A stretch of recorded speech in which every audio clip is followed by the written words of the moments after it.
দেখেন ভিডিওর মধ্যে দেখেন, এই দেখেন কন্টেন্ট মনিটাইজেশন দেখেন মাত্র 10 দিনে এবং মাত্র 13টা শর্ট আপলোড করে। আসসালামু আলাইকুম দর্শক, আজকে আপনাদের এমন একটি জিনিস দেখাবো যেটি দেখে আপনারা সবাই আশ্চর্য হয়ে যাবেন।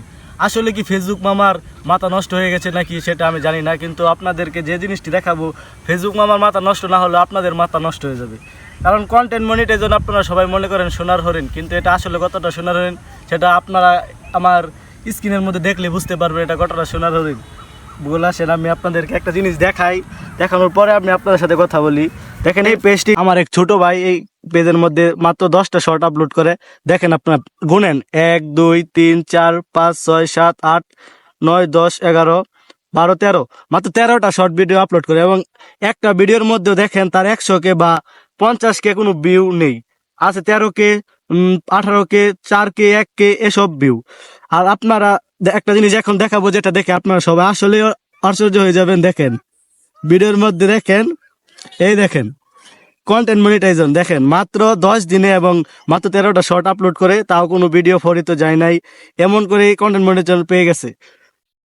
আসলে কন্টেন্ট মনিটাইজেশন এটা আসলে কোনো সোনার হরিণ না, এটা আপনার কষ্ট করতে হবে। এই পেজের মধ্যে দেখতে পাচ্ছেন ফলোয়ার 20K। এই ফলোয়ার এই পেজটি একটু সমস্যা দেখা দিছিল, তারপরে এই পেজটি আমরা অফ রেখে আরেকটা পেজ নতুন ক্রিয়েট করে ওইটা আমরা ভিডিও আপলোড করতাম। কিন্তু আজকে হঠাৎ করে এই পেজের মধ্যে ঢুকে দেখি এই অবস্থা, মানে কন্টেন্ট মনিটাইজেশন দিয়ে দিয়েছে এই পেজের মধ্যে। আগে যত সব ইস্যু ছিল সব ইস্যু রিমুভ হয়ে গেছে। তাই আপনারা কষ্ট করতে থাকেন, আপনাদের মনিটাইজেশন আপনারা সময় হলে ফেসবুক নিজেই দিয়ে দিবে। এটা কিছু আহামরি কিছু না।